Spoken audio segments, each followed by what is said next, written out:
उसे पुनः फिर नहीं लगा पाता उस टहनी के ऊपर। इसी प्रकार से ये दुर्लभ जन्म मिला है, ये बार बार हाथ आता नहीं है। तो अब की बार अगर इंसानी जन्म मिल गया है तो ये सुनहरी अवसर तुझे मालिक ने दे दिया है, एक मूल की पहचान करने के लिए, अपने आप के असली अस्तित्व को जानने के लिए। ये सुनहरी अवसर मालिक ने तुझे दे दिया है। अब इस जन्म का पूरा पूरा मोल डालना है, इसका लाभ उठाना है। और वो मोल पड़ेगा केवल दुनियावी दौलतों की प्राप्ति से नहीं, ना किसी विद्वान होने से या फिर धनवान होने से या फिर बलशाली होने के कारण या फिर राजा सम्राट होने के कारण। ये जन्म का मोल नहीं है, ये किसी चीज़ से भी नहीं डाला जा सकता दुनियावी। ये जीवन का मोल, इस जन्म का मोल, ये जब भी पड़ा है तो ये नाम की दौलत, ये सत्य की प्राप्ति के कारण ही मोल पड़ा है। ये है लक्ष्य की प्राप्ति, के लक्ष्य को पूरा कर लिया गया है। हर किसी के लक्ष्य होते हैं जीवन में। कोई अच्छी पढ़ाई करना वो लक्ष्य मान लेता है, डिग्रीज हासिल करना लक्ष्य मान लेता है। कोई ये लक्ष्य मान कर चलता है कि मैंने एक नहीं 3-3 बिजनेस हाउसेस खोलने हैं। किसी का लक्ष्य कि मैंने सरकारी एक सर्विस में मैंने ऐसे ओहदे के ऊपर पहुंचना है, मैंने उस पोजीशन पे पहुंचना है। किसी की पॉलिटिकल फील्ड में अपने लक्ष्य होते हैं। तो भिन्न भिन्न लक्ष्य हमारे सामने होते हैं। जिसको खेल में रुचि होती है वो उस पर्टिकुलर स्पोर्ट्स में वो दिलचस्पी रखता है तो लक्ष्य मान लेता है, उसको लक्ष्य बना लेता है कि मैंने भी फलां स्पोर्ट्समैन की तरह मैंने उस मुकाम तक पहुंचना है। तो हर किसी के एक अपने अपने लक्ष्य हैं जीवन में, दुनिया और दुनियादारी में। लेकिन महापुरुष संत जन एक सबसे बड़े लक्ष्य को एहसास करने के लिए उसको सन्मुख रखने की बात करते आ रहे हैं, और वो लक्ष्य है कि ब्रह्म की प्राप्ति, एक हरि की प्राप्ति, इस निराकार पारब्रह्म परमात्मा का बोध हासिल करना, इससे नाता जोड़ना, आत्मा को आवागमन के बंधन से निजात देनी, ये सबसे बड़ा लक्ष्य है। इसलिए मनुष्य जन्म की अहमियत है। जैसे दास अक्सर मिसाल देता है कि एक बांसुरी का मधुर संगीत सुनने के लिए बांसुरी का होना ज़रूरी है। और बांसुरी कब बनेगी? अगर बांस होगा। अगर बांसी नहीं है तो बांसुरी कैसी? संगीत की, बांसुरी की उस ध्वनि की तो उम्मीद ही छोड़ दें। जब बांसी नहीं है तो बांसुरी वजूद में नहीं आ सकती है, और अगर बांसुरी ही नहीं बनी तो संगीत कौन सा सुनेंगे? तो इसी प्रकार से बेसिकली, मूल रूप में, ये मनुष्य जन्म होना जरूरी है। तो इसलिए बड़े भाग्य मानुष तन पावा, सुर दुर्लभ सब ग्रंथ ही गावा, कि बड़े भाग्य मानुष तन पावा। तो इस प्रकार से वो बांस का रूप, के बांस का अस्तित्व हुआ, और उसके कारण ही उसी बांस से बांसुरी बना ली गई। और जब बांसुरी बना ली गई फिर उस बांसुरी में फूंक मारी गई और उससे कितना मधुर संगीत पैदा हुआ।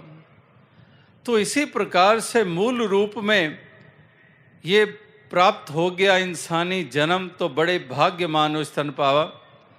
और जब ये जन्म मिल गया उसके बाद जब ब्रह्म ज्ञानियों का संग मिल गया, जगे हुए दीपक के साथ बुझा हुआ दीपक छो गया, तो उस बुझे हुए दीपक में भी लौ जग गई, वो भी उजाला उसमें स्थापित हो गया।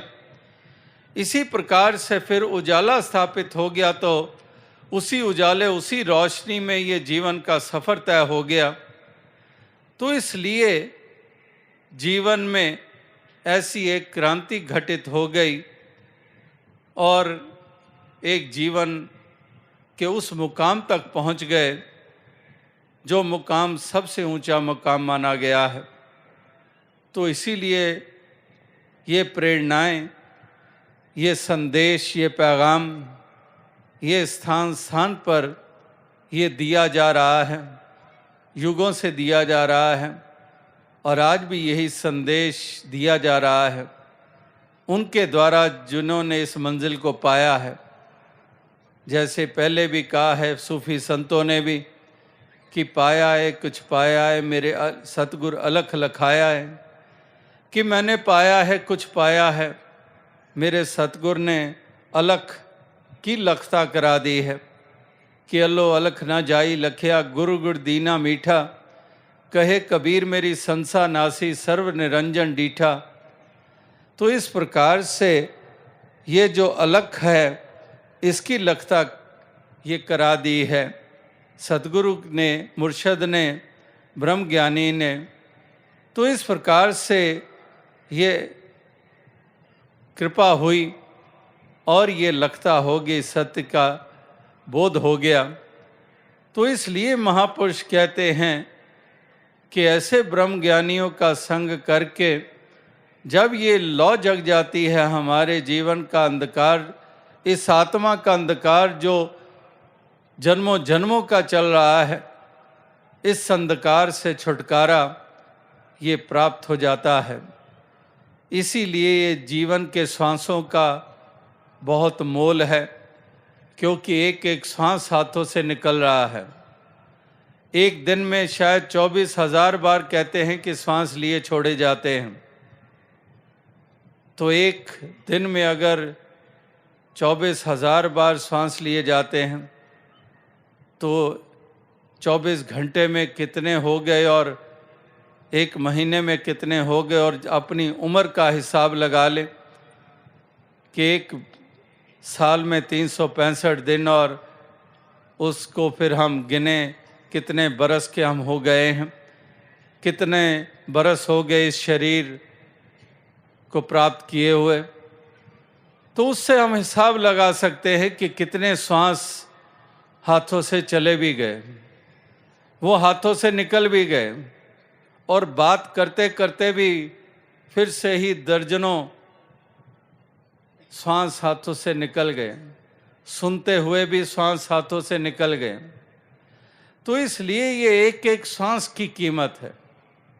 इसलिए कबीर जी ने कहा है कि कबीर नगाड़ा कूच का बाजत है दिन रैन, कि ये नगाड़ा बज रहा है, सुबह शाम बज रहा है और तुम्हें संदेश दे रहा है कि रुक जाएगा कभी ये नगाड़ा बजते बजते।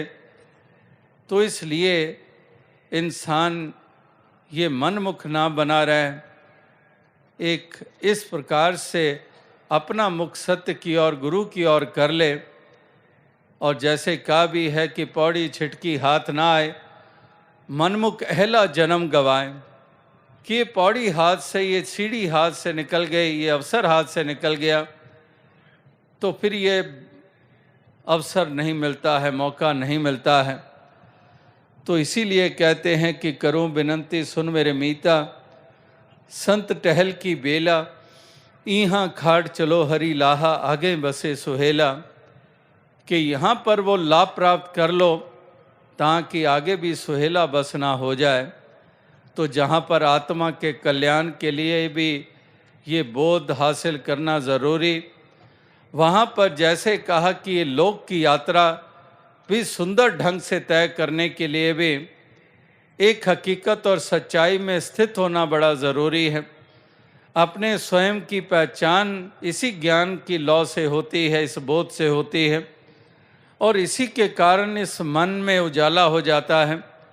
मन में उजाला होता है तो यानी कि मन में भी एक सुंदर भाव स्थापित हो जाते हैं, और वो भाव हैं प्यार वाले, प्रेम वाले, करुणा वाले, दया वाले, मिलवर्तन वाले।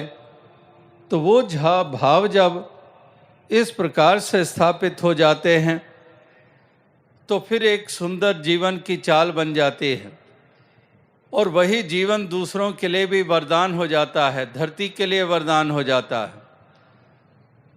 तो इसलिए वो सुंदर जीवन सुंदर भावनाओं से युक्त होकर जो जिया जाता है, वही है वो मधुर संगीत जो बांसुरी का दास ने जिक्र किया कि पहले बांस का होना ज़रूरी, बांस से बांसुरी का बनना ज़रूरी, और फिर बांसुरी के बाद फिर वो मधुर संगीत।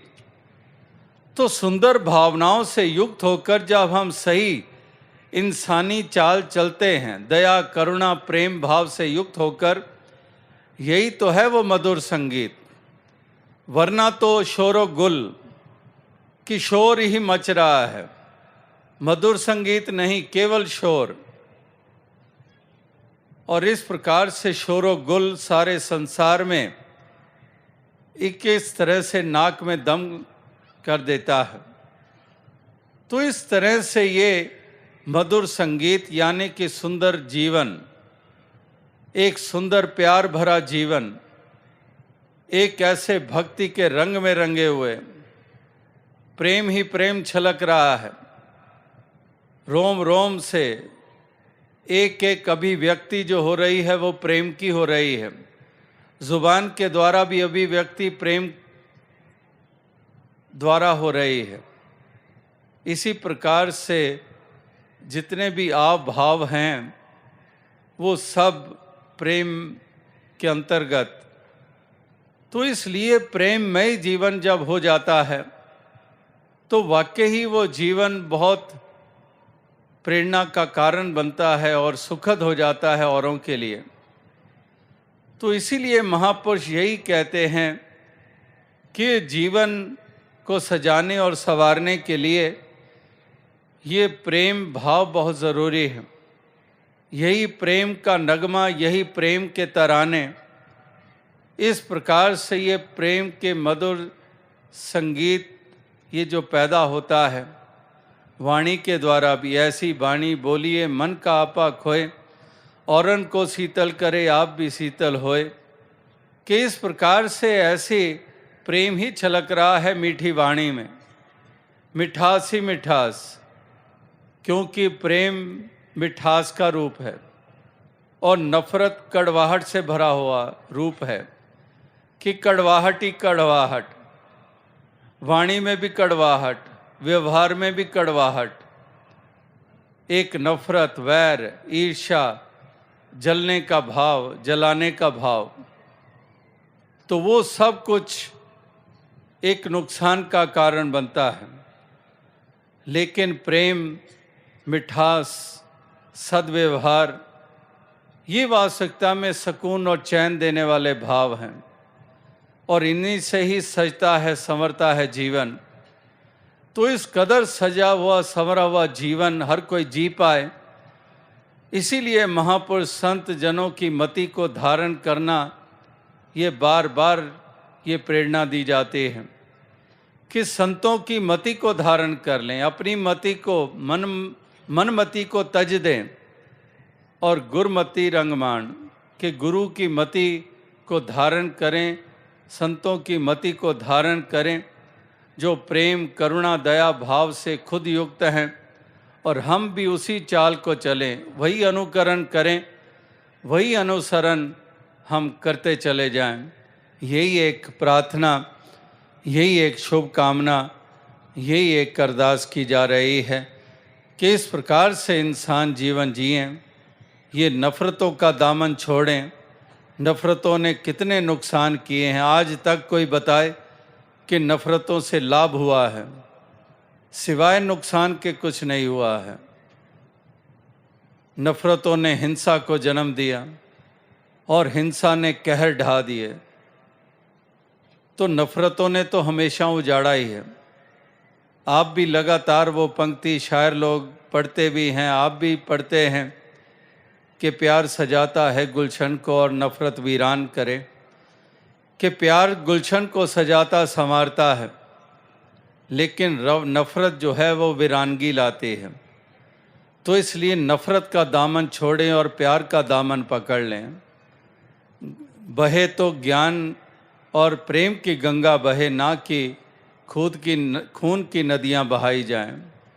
जैसा कि नफ़रत के कारण हिंसा और हिंसा के कारण खून की नदियां बहाई जाती हैं, तो प्रेम की गंगा बहाते चलो।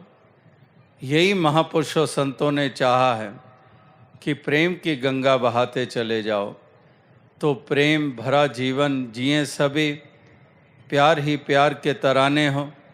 इसी प्रकार से एक विनम्रता का भाव हो, एक दास भावना हो, एक अहम और अभिमान को एक तरफ कर दें, विनम्र भाव से इस जीवन के सफ़र को तय करें। ये चालाकियाँ और चतुराइयों को एक तरफ कर दें, क्योंकि ये चतुराइयाँ और चालाकियाँ भी इंसान करते तो हैं, लेकिन यही चतुराइयाँ चालाकियाँ से मुँह की खानी पड़ती है। और इस प्रकार से कितने कितने लोग ऐसे ऐसे चतुराइयों का इस्तेमाल करके शोषण भी करते आए हैं और दूसरों को भी एक इस प्रकार से मानते आए हैं कि दूसरे को भी हम पागल बना देंगे। और ऐसे ऐसे एक चतुराइयों के इस्तेमाल ये किए गए हैं, लेकिन किस प्रकार से एक शर्मिंदगी का सामना करना पड़ता है। तो महापुरुष संत जन भक्तजन वो अहम अभिमान नहीं करते, तो इसलिए वो चतुराइयों और चालाकियों को एक तरफ कर देते हैं और वाकई भक्ति के मार्ग के ऊपर चतुराइयाँ नहीं चलती, यहाँ तो भोलेपन की अवस्था ही चलती है कि भोले भाव मिले रघुराया। तो इस प्रकार से ना नफरत, ना अभिमान, ना ये चतुराइयाँ, ना ये घृणा, ना ये संकीर्णताएं, ना ये तंग दिलियाँ, ये सब कुछ जो कुछ भी इंसान के रुतबे को नीचा करता है, उन सब भावनाओं को तज कर उन सुंदर भावनाओं से युक्त हो जाएं सभी। और इसी के कारण मालिक की दरगाह में भी उनकी परवानगी होगी और ये माहौल और वातावरण भी ये सुंदर बन पाएंगे। तो दास और अधिक शब्दों का सहारा ना लेता हुआ इन्हीं शब्दों से आपसे इजाज़त चाहेगा और यही अरदास करेगा कि दातार कृपा करें कि जैसे आप महापुरुष भक्तजन सारे संसार को अपना मानते हैं, इसको अपना जानते हुए इसी प्रकार से वसुदैव कुटुंबकम की भावना जो आपके हृदय में बसती है, इसी प्रकार से यही वसुदैव कुटुंबकम की भावना सभी के हृदयों की बने। ना कोई किसी को दुत्कारे, ना कोई एक दूसरे को ठुकराए। हिंदू है कि मुस्लिम है, सिख है कि ईसाई है, ब्राह्मण है या क्षत्रिय है, वैश्य है या हरिजन है, पंजाबी है या उड़िया है या सिंधी है या असमिया है या कश्मीरी है, जापानी है या अमेरिकन है, औरत है कि मर्द है, काले रंग का है या गोरे रंग का है, कोई किसी को दुत्कारे नहीं, कोई किसी को ठुकराए नहीं। हम सभी को गले लगाएं जैसे कि संतों ने सबको गले लगाया है। साथ संग